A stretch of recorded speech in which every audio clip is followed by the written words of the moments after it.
Boa tarde, gente. Obrigado pela presença de todos. Vamos começar agora uma roda de conversa com os realizadores presentes dos curtas que participaram da mostra competitiva. Ontem tivemos a última sessão, os 4 programas já foram exibidos e os realizadores que ainda puderam estar presentes estão aqui compondo essa roda hoje. O Felipe, que dirigiu o Chevette, o Tomás, que dirigiu o Casa de Sol, a Lila, que dirigiu A Morte da Aparição, e o Fernando, que dirigiu o Diário de Lá. Eu e a Carol vamos provocá-los com algumas questões iniciais, mas ao longo da conversa vai ser ainda mais legal se a gente puder contar com a interação de vocês. É a hora da gente compartilhar com eles as impressões que esses dias de exibição causaram em nós. Quer dizer alguma coisa para iniciar ou vamos já para a conversa?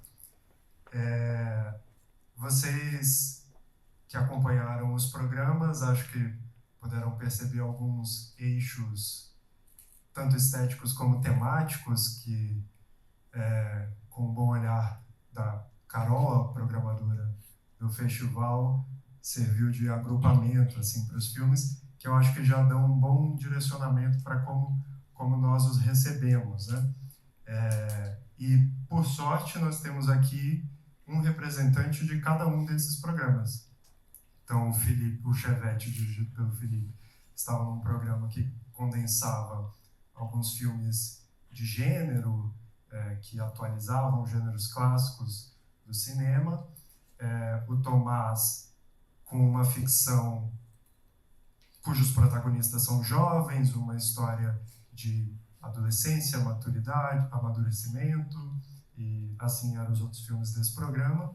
A Lila com um filme experimental, assim como os outros que nós vimos no último programa de ontem, e o Fernando com um filme com narração em primeira pessoa, observação de outras pessoas, aproximativamente uma obra de autoficção, que envolve esse olhar meio etnográfico, meio interessado na vida das pessoas.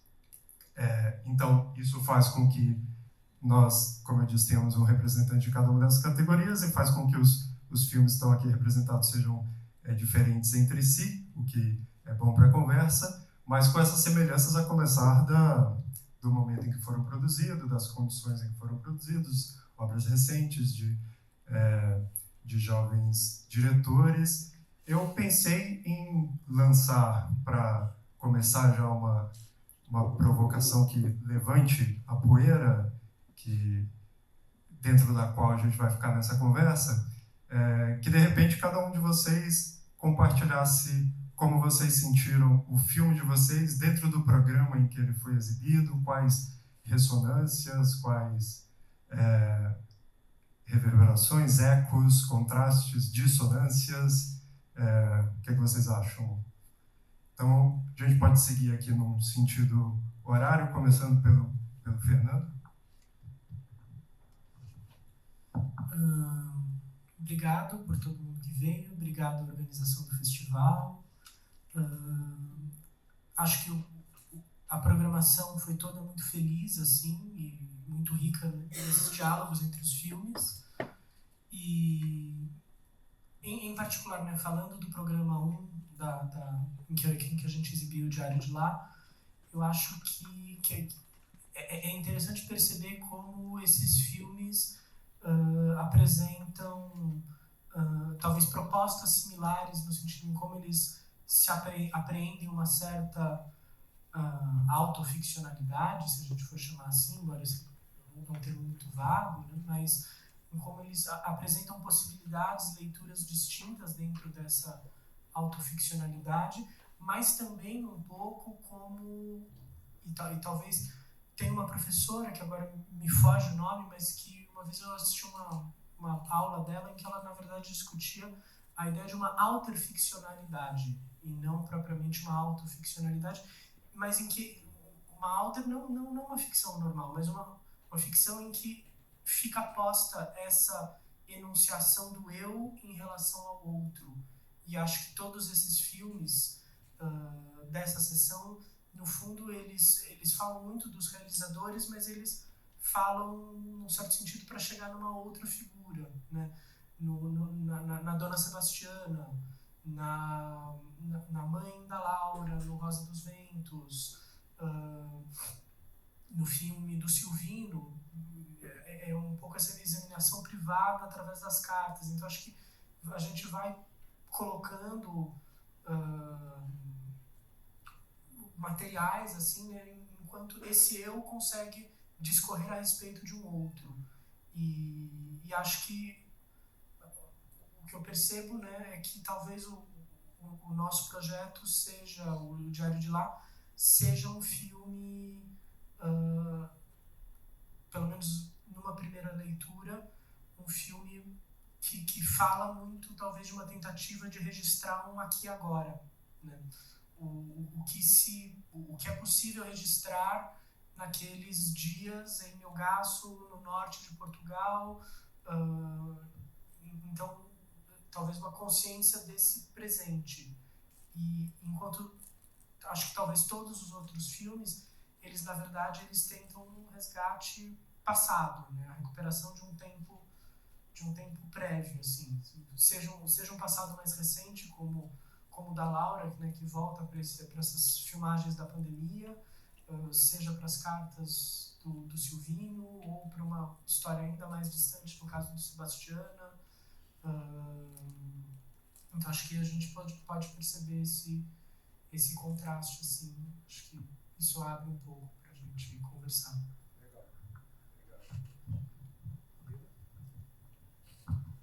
Eu acho que todos os curtas da mostra, eles tinham alguma perturbação fantasmagórica, seja uma coisa mais explícita como o meu, e o filme que passou também depois, ou no Núbia, eu também achei que tinha uma coisa fantasmagórica ali naquela imagem sendo projetada num prédio, através da montagem também eu consegui perceber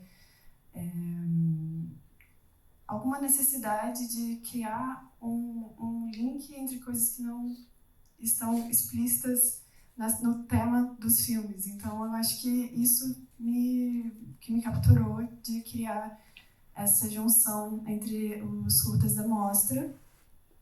Eu acho que eles são muito diferentes entre si, mas que eles se linkam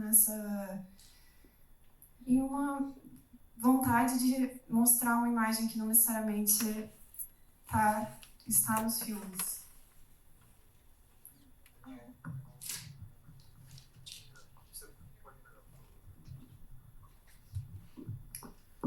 Boa tarde a todo mundo. Obrigado aí, Estranhos Encontros, por essa oportunidade. A gente participando do programa 2, não. Eu me senti muito bem acompanhado, assim, foi muito divertido, porque a temática geral do programa estava muito ligada com juventude, né? E o Casa de Sol foi feito quando eu era bem mais jovem do que eu sou agora, né? Não que eu seja muito velho também, mas... Então, em 2019, quando a gente começou a fazer o roteiro e fazer a decupagem também, tinha uma vontade, eu tô falando da gente, eu e o outro diretor que não pode estar aqui,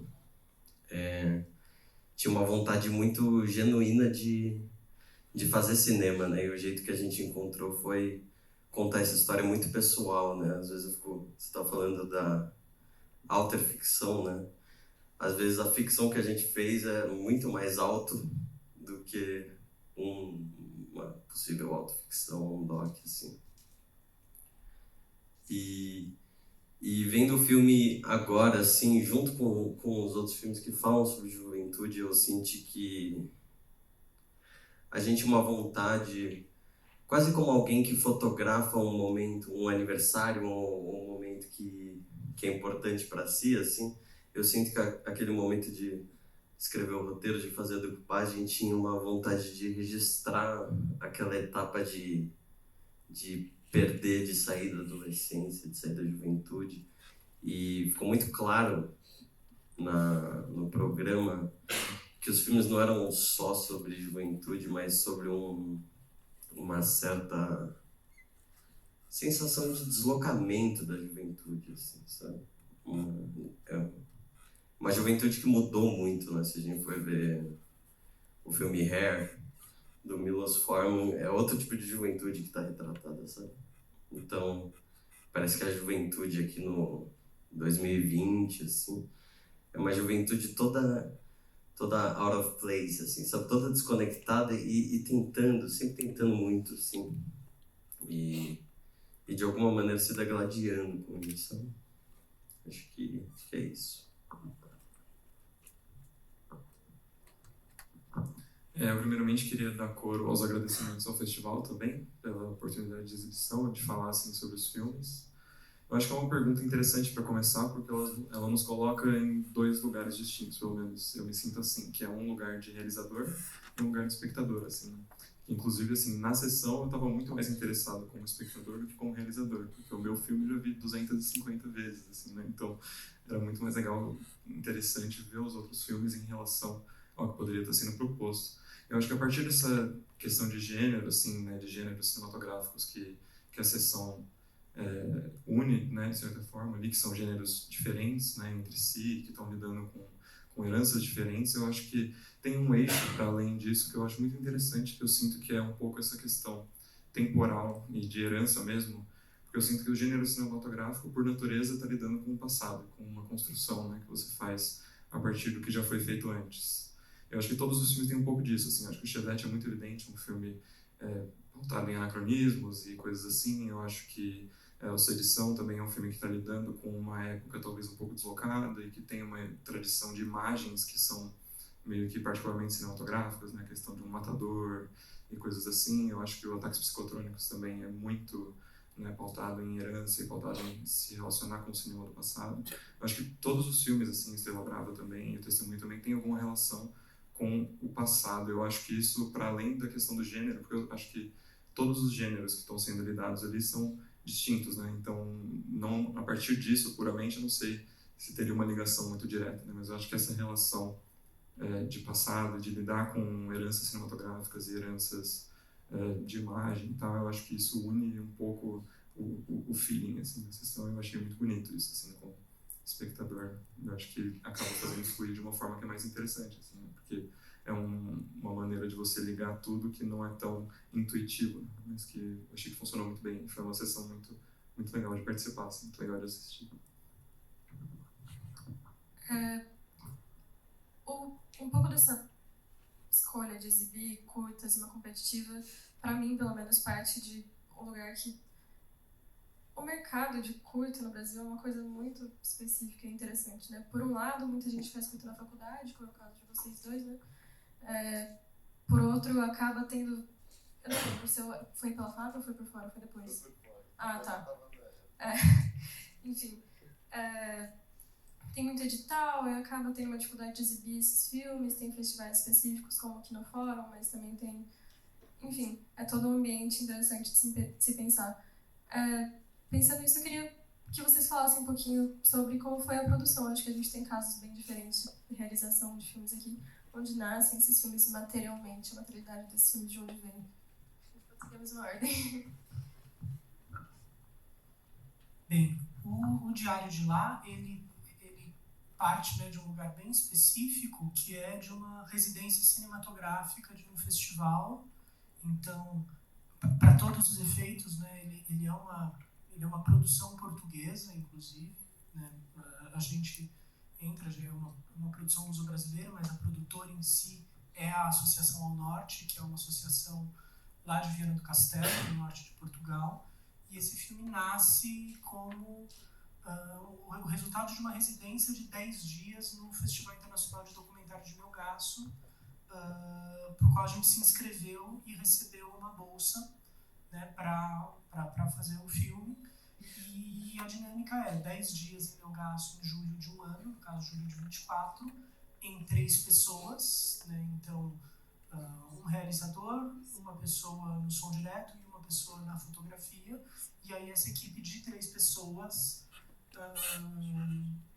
realiza esse filme e tem 1 ano para montar, para levar para o festival no ano seguinte. E isso tem, inclusive, um pouco a lógica de devolver à cidade, que é um município muito pequeno, alguma produção audiovisual que seja capaz de fixar a história, as paisagens no meio audiovisual, né? Porque eles dizem que existem muitos festivais em cidades pequenas, né? É muito comum isso, o festival acontecer numa cidade que não é um grande centro urbano, mas que muitas vezes esses festivais chegam, trazem cinema, trazem sessões, trazem realizadores e vão embora, e o cinema vai embora desse lugar. E aí tem um pouco essa ideia de devolver a Melgaço, que é a cidade mais ao norte de Portugal, na fronteira com a Espanha, e com uma história bem especial, assim, né, porque foi uma cidade que viveu muito do contrabando, né? Toda a população se diz, inclusive, filhos de contrabandistas, porque eles ficavam na fronteira e no período do salazarismo eles viviam muito do contrabando dos bens e de gado na fronteira com a Espanha, e que eles têm essas histórias e hoje vive a prosperidade, né? Então, na verdade, tem um certo contraste, porque por mais que a cidade esteja ficando cada vez menor, eles veem como um tempo de prosperidade. E aí o filme foi realizado nessa residência, a gente montou ao longo de 1 ano sob a orientação do Pedro Sena Nunes, que é um documentarista português, e aí a gente foi trazendo ao longo desse processo de montagem algumas figuras aqui do Brasil, né? A Bárbara que faz a narração, e que a gente fez um processo assim, de apresentar primeiro o material para ela antes de apresentar a narração, e o Marcos Kenji, que fez a edição de som e fez todo o desenho também pra gente. Então, na verdade, foi um filme gravado lá, mas que se realizou propriamente aqui, né, a partir dessas colaborações.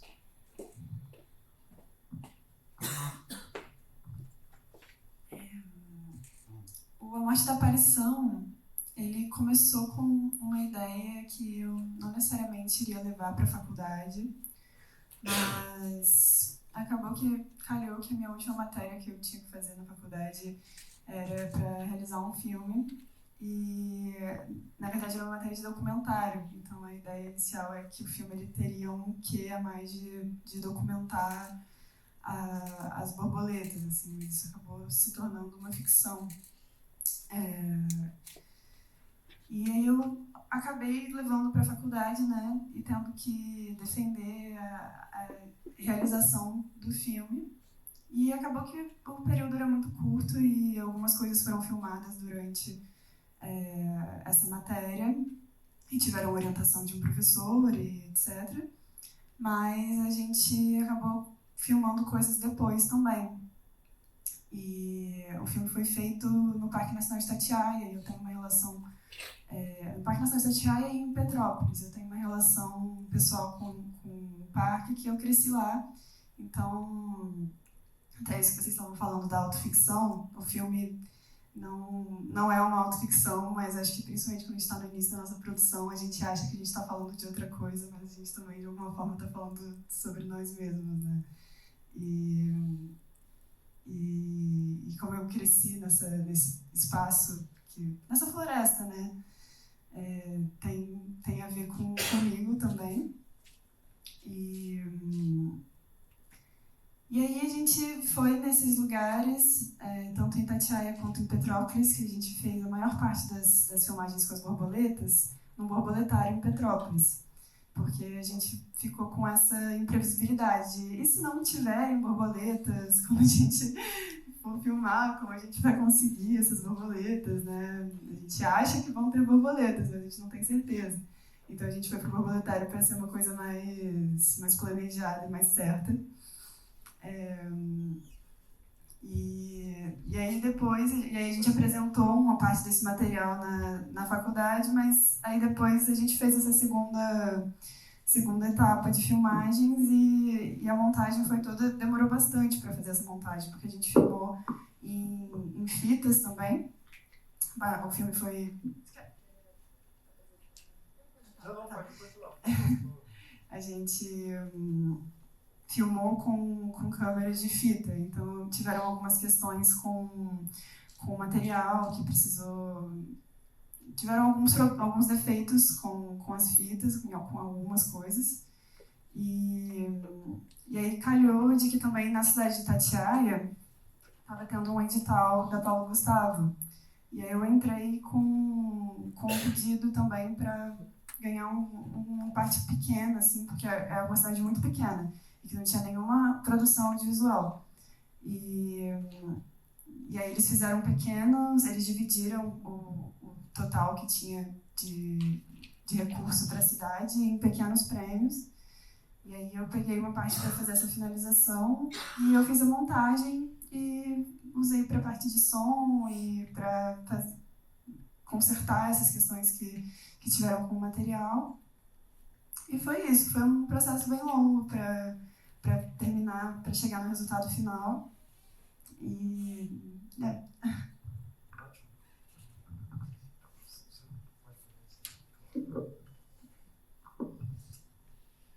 só fazer essa pausa para a gente apresentar os nossos amigos que chegaram agora, para nossa alegria, aumentando aqui a roda. Os dois diretores do Sedição, correto? Pedro e Tomás? Tomás? E Murilo, desculpa. É porque tem Tomás e Pedro em um filme e tem Tomás e Murilo no outro. Duas duplas com Tomás compondo.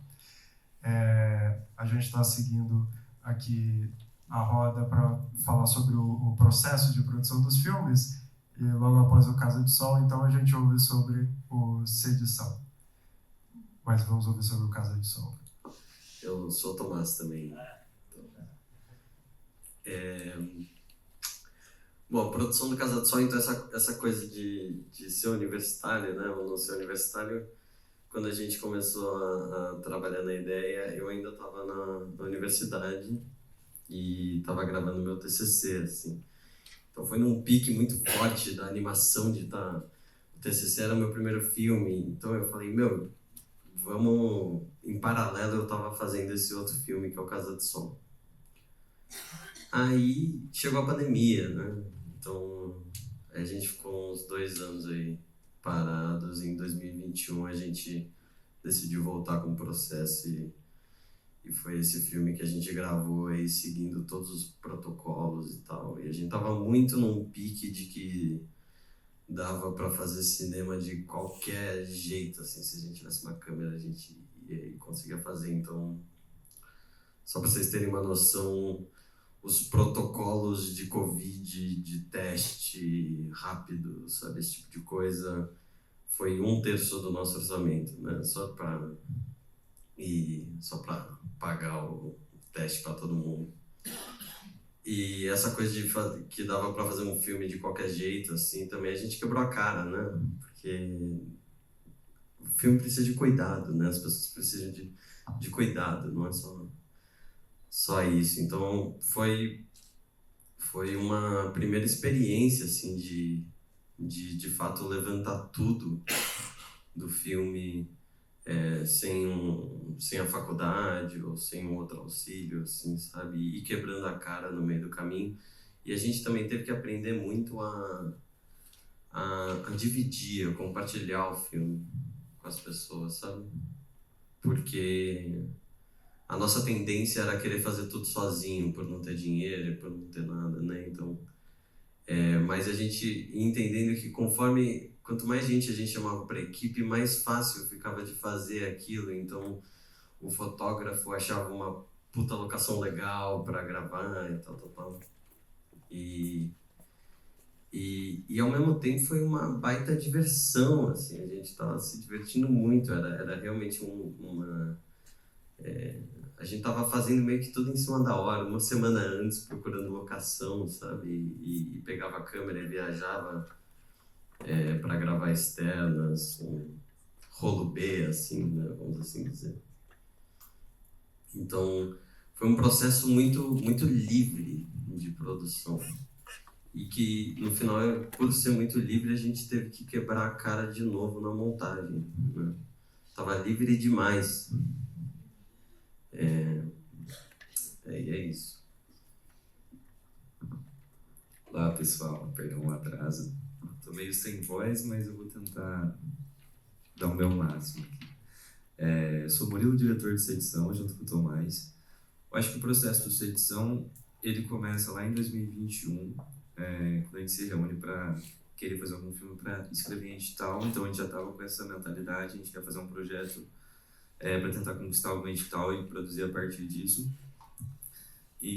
Mas eu acho esse processo de nascimento de um filme muito misterioso, porque pelo menos na minha experiência é como se diversos fatores independentes estivessem ali flutuando e do nada eles se encontram e você fala, nossa, é isso, eu vou fazer um filme sobre isso. E o Sua Edição foi basicamente isso. O que eu posso dizer em relação aos fatores é que o fator primordial que estava ali desde o começo era o cenário, que a gente é de Guaratinguetá, a gente veio estudar cinema em São Paulo, então quando a gente encerra esse ciclo que a gente fala, a gente quer fazer um filme lá, que é um filme que estaria presente ali no cenário onde a gente passou toda a nossa vida. Então acho que ali é o momento, ali é o local da gente fazer esse primeiro grande curta-metragem fora da faculdade, né? Então o cenário foi o desencadeador de tudo o resto. E Guaratinguetá é uma cidade que ela enriqueceu muito na época do café, com todas as partes negativas envolvidas com isso. E depois ela tem uma decadência e isso tá impresso no cenário rural da cidade, porque se você pega o carro e vai até as fazendas, você vê muitas construções gigantes, ricas, que estão na verdade em decadência, estão em ruínas. Inclusive um dos nossos cenários despencou 2 dias antes da gravação, né? Tinha uma capela lá, a gente ia gravar nela e 2 dias antes a gente descobre que ela caiu por causa da chuva.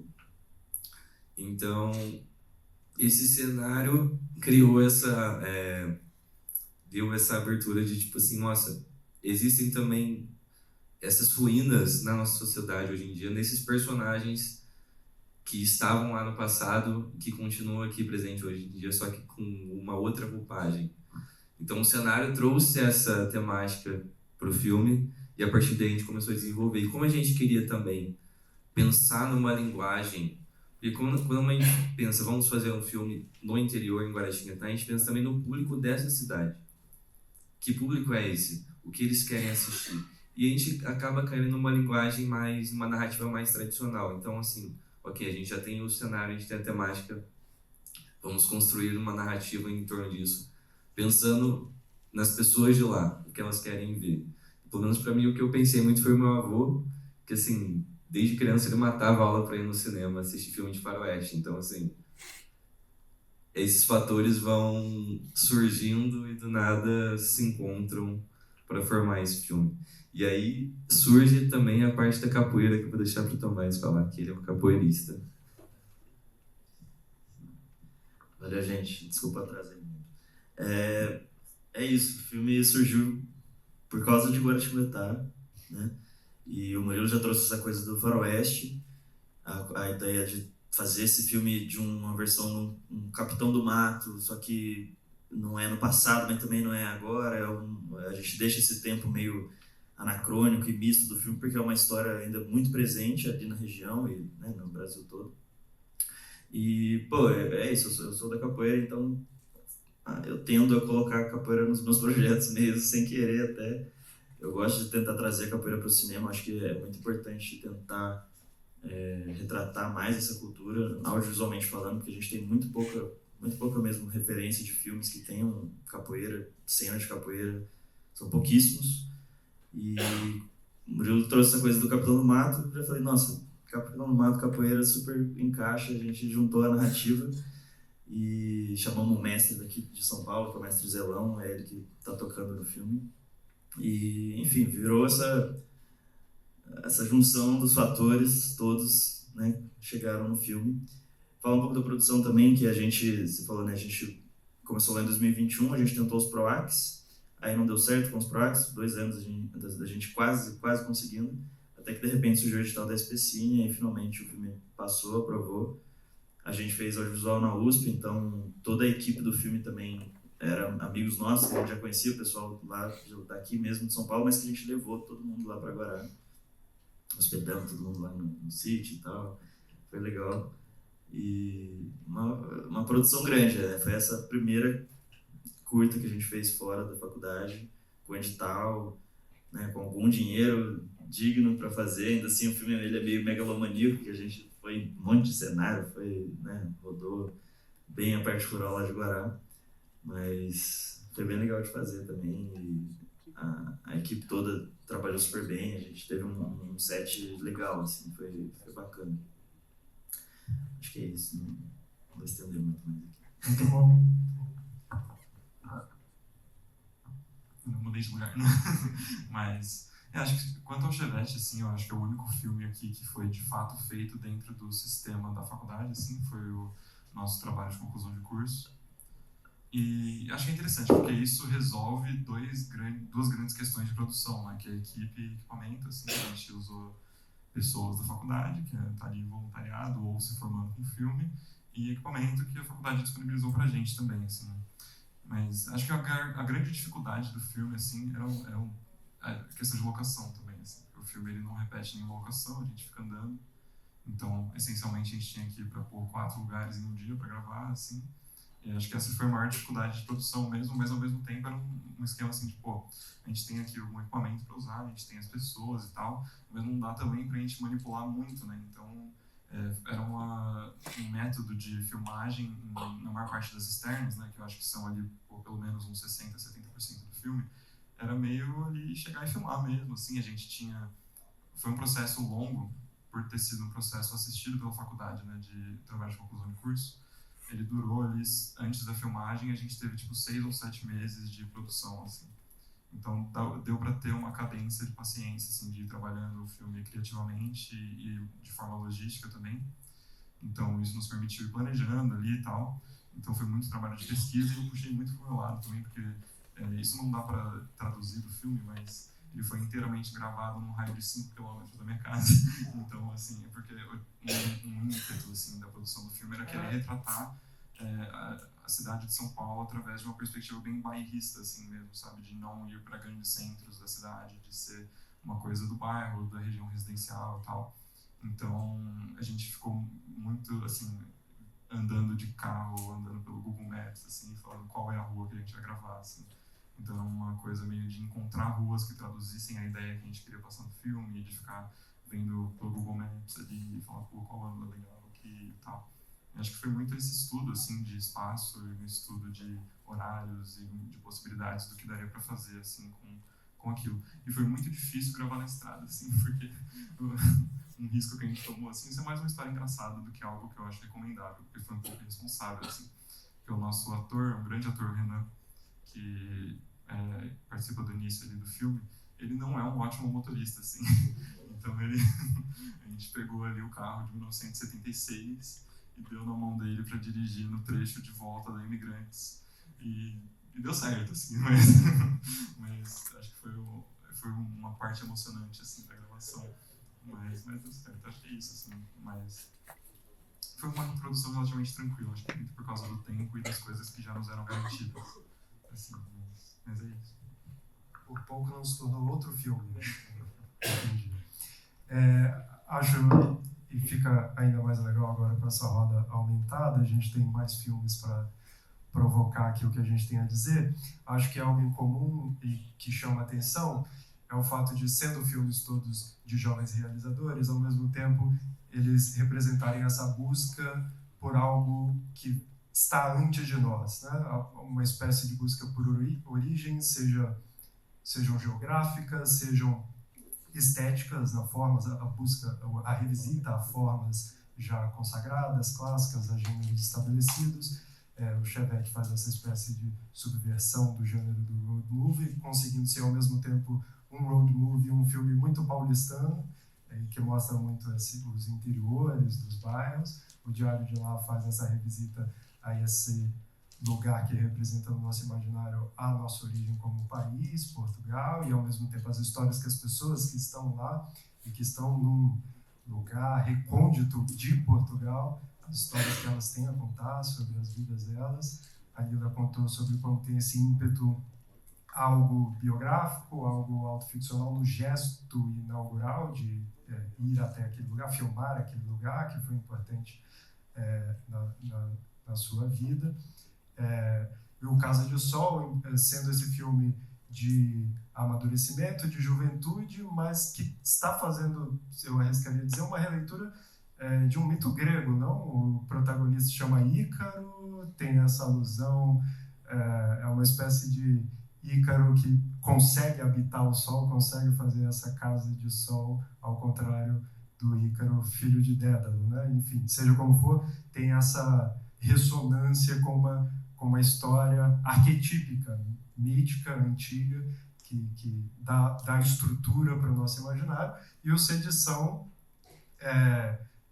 tematizando, inclusive, um reencontro com a ancestralidade, isso do ponto de vista de conteúdo e do ponto de vista da forma, também fazendo essa revisita a um gênero estabelecido, ao faroeste.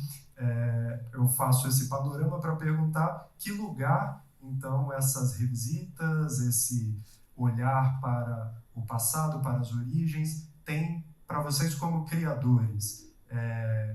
De que modo vocês se movem, ou é uma mera casualidade, ou de fato é estruturante para vocês, o modo de vocês de criar, seja pelo momento em que vocês estão, pelo momento em que vocês acham que o cinema está, ou seja, pela própria natureza do ato de criar, não sei, vocês é que vão dizer qual dessas opções, mas se e como esse alimentar-se do passado está presente para vocês. Talvez a gente pudesse inverter a ordem dessa vez. Então começamos pelo Sedição com o Murilo e o Thomas. Pra gente, eu acho que o Murilo já falou em parte como foi isso pra gente, porque o Sedição é muito sobre o passado.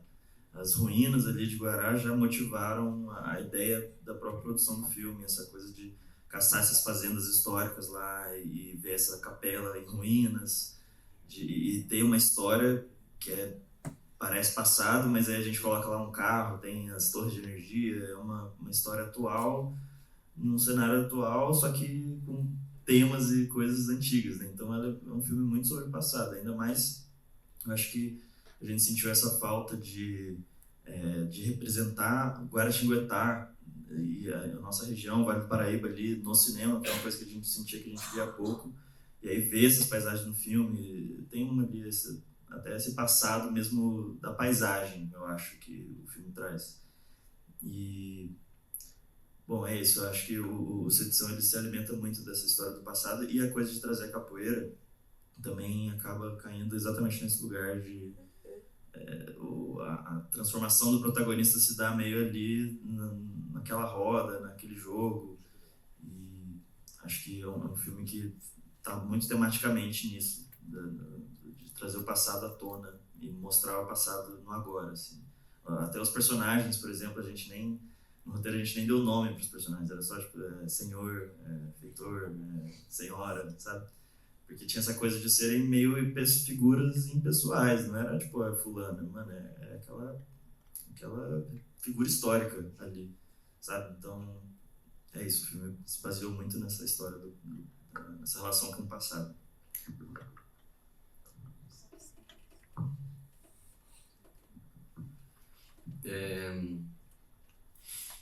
Achei muito boa essa comparação aí com o mito grego que você trouxe.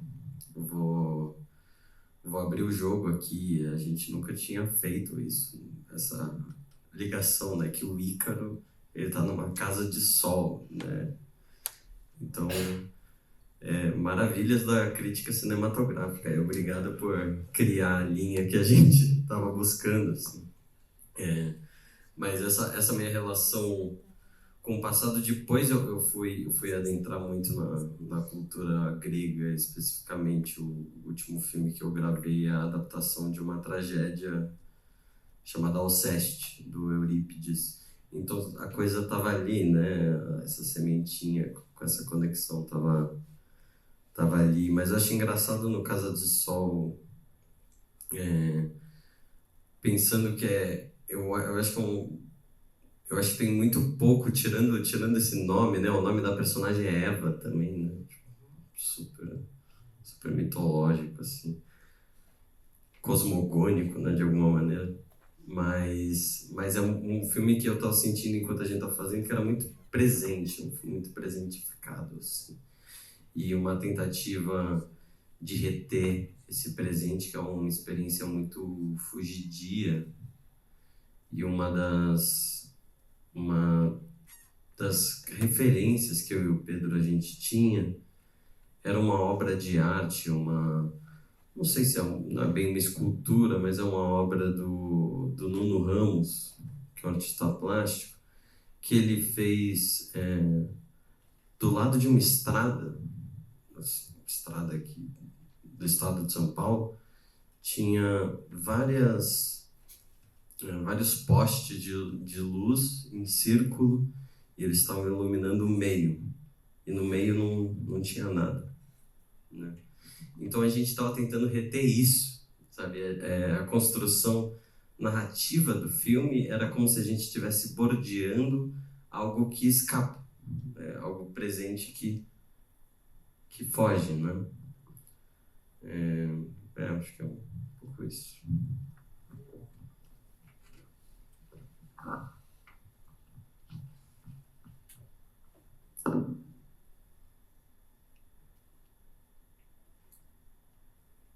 Quando eu tive a ideia inicial do curta, eu estava na locação, eu estava nessa casa em Itatiaia, e a ideia era, eu queria fazer um vídeo só sobre a tentativa de achar cadáveres de borboleta nesse lugar.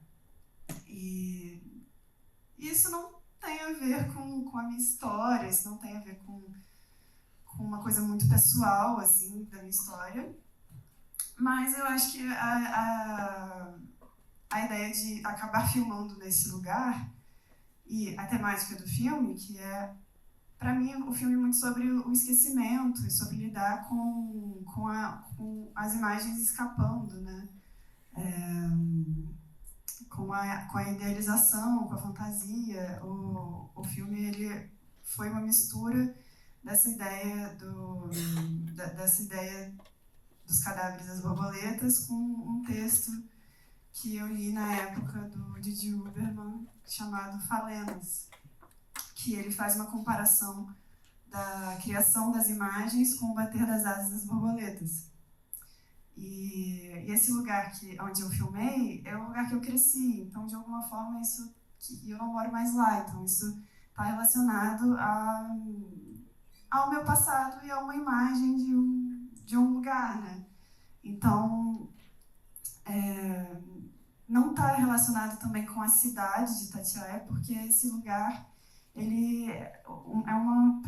o Parque Nacional é uma reserva florestal, então também é um lugar isolado da cidade. Eu acho que o filme ele tem essa coisa forte de um isolamento, um lugar que não dá para entender de fato onde é uma floresta, mas não tem uma identificação nem temporal, né?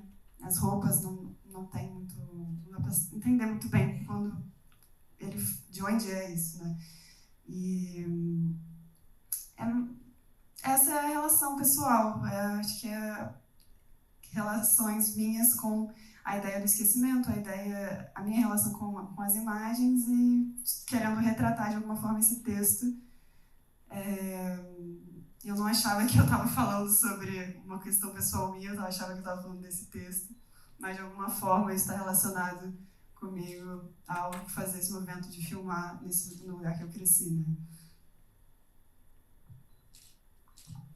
Eu acho que, pegando um pouco esse gancho que o André trouxe, da ideia de pensar em como fazer cinema hoje, né?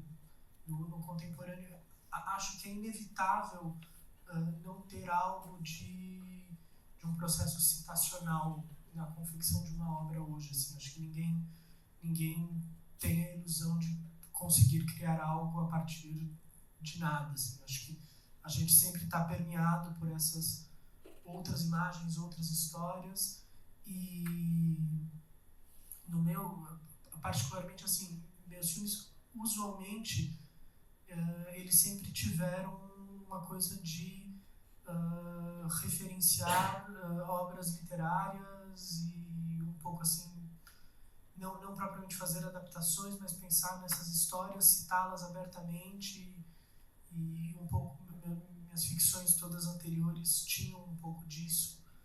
E curiosamente que num primeiro momento a intenção era escapar disso, assim. Num certo sentido a gente achava logo de cara que a gente ia fazer um documentário não sobre o passado, mas sobre o presente, né? A primeira coisa que a gente descobriu sobre Melgaço é que uma casa abandonada ia ser demolida para construir uma torre de alta tensão passando energia de Portugal à Espanha, porque lá tem as eólicas do Alto Minho, um polo de produção de energia eólica. E aí a gente achava que ia fazer um filme sobre isso, e tinha até uma ânsia de fazer um documentário ambiental, que não é propriamente nunca passou assim pelo escopo dos nossos maiores interesses um cinema desse feitio, e parecia que era tudo muito propício para isso, para falar do presente, de energia, e ainda pensando dentro dessa estrutura de ter 10 dias para falar sobre algo importante para a cidade. Só que quando a gente foi ver, as pessoas elas não se importavam, nem, né, uma pessoa até fala, eu não sei o bom nem o mal que isso traz, né? Então, na verdade, todos eram muito indiferentes a essa construção da linha. Falavam, é um problema para a geração futura, é bom porque vai trazer mais progresso, as eólicas são ótimas e trouxeram estradas. E aí a gente percebeu que a nossa vontade de talvez fazer um filme sobre essa torre era um pouco falsa, assim. A gente, no terceiro dia de filmagem, a gente quebrou a cara de falar, a gente não tem assim um conflito, a gente quer ver um conflito onde não há esse conflito.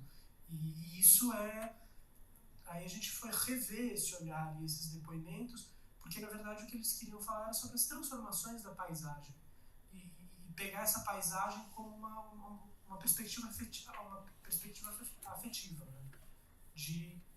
Das histórias que eles viveram, dos familiares, de como essa paisagem não muda ou muda muito pouco.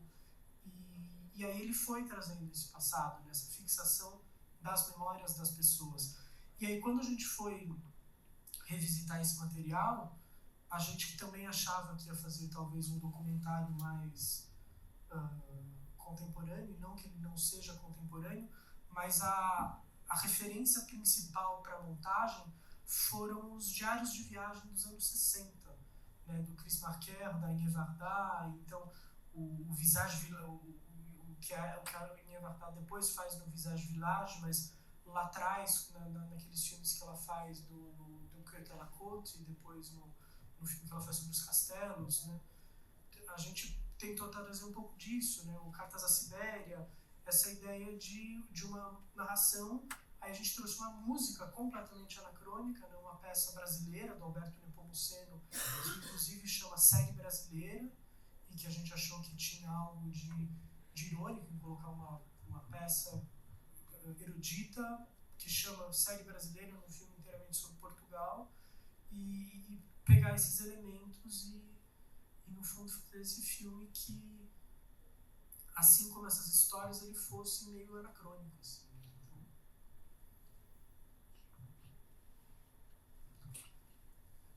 Essa relação assim com o passado do Chevette, eu acho que ela se transparece de duas formas, né? Que eu acho que tem um aspecto formal de o filme ser em preto e branco, é um filme que a partir da abordagem de direção ele está lidando com o passado, e eu acho que também tem um aspecto de conteúdo. Eu sinto que esse alinhamento vem de dois caminhos, assim. Eu acho que como formação pessoal, como espectador de cinema, eu acho que a juventude de hoje, eu inserido nisso, a gente tem possibilidade de, através do acesso aos filmes na internet, de enxergar o cinema historicamente de forma puramente horizontal, assim.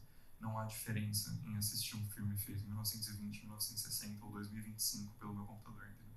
É um acesso semelhante, e eu acho que isso na minha formação é muito relevante. Então eu sempre tenho, assim, para mim, um referencial muito mais relativo ao passado do que ao presente. E acho que isso acabou se encaminhando no Chevette de uma forma de que eu queria representar. Isso eu não sei quanto se traduz no filme, assim, mas a ideia de um bairro. Você tem uma ideia tradicionalmente de que um bairro, principalmente um bairro residencial e tal, em São Paulo, eles são comunidades, assim, né? Você pensa, o pessoal que mora no Ipiranga, que mora no Bexiga, não sei o que, na Moca, são comunidades, você pensa que isso é uma coisa de herança histórica e tal, mas a minha perspectiva é que isso morreu completamente, assim. Para mim, o bairro hoje não é uma comunidade, o bairro é um lugar morto de pessoas que não se veem e não se falam. E eu acho que isso é uma questão de que eu queria trazer para o filme através do anacronismo, de que não há pessoas no bairro, há portões fechados e carros passando, assim. Então, eu acho que essa questão de uma percepção temporal que não condiz mais com o que eu acho que o presente é, assim, sabe? Uma ideia de passado que você tem ali um corpo estranho, um corpo do Chevette, que é um corpo anacrônico, né? Atravessando o presente de uma forma um pouco desconexa, assim, como se não houvesse nada, como se estivesse tudo morto. Eu acho que a ideia do tempo parte desse lugar estético, né, mas se encontra com essa vontade de abordar, assim, porque eu acho que isso é mais uma leitura possível do filme do que algo muito evidente, assim, né, mas eu acho que me motivou muito a querer filmar dessa forma e tal. Eu acho que é parte dessa relação, assim. Obrigada, gente. Adorei como essa conversa ficou muito no tempo e espaço, de uma forma muito concreta. Mas não vai dar tempo de abrir para perguntas. Então é isso. Obrigada. Agora a gente vai fazer a nossa premiação. Fala quem venceu a competitiva de curta.